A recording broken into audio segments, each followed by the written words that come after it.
whoever once prevented the judicial officer from hearing a certain case would simply lodge a complaint with the Judicial Service Commission, which will cause absurdity.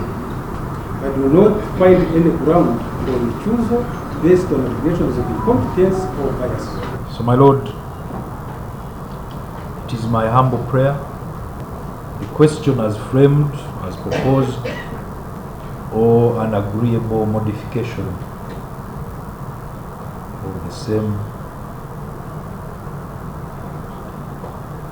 be referred to the Constitutional Court. File eno yali inagenda mu ICD mu International Crimes Division naye gwe n'ogiremerako yajja etya wano va mu musango guno nfuna omulamuzi omulala olwaleero Baguma era awadde ruling ng'alemeramu. Ekisooka kitwebuuza Baguma yalaba ki mu file eno omutakwagala kumuwozesa. Download the app on App Store or Google Play Store now. Vision Digital Experience, the future of media.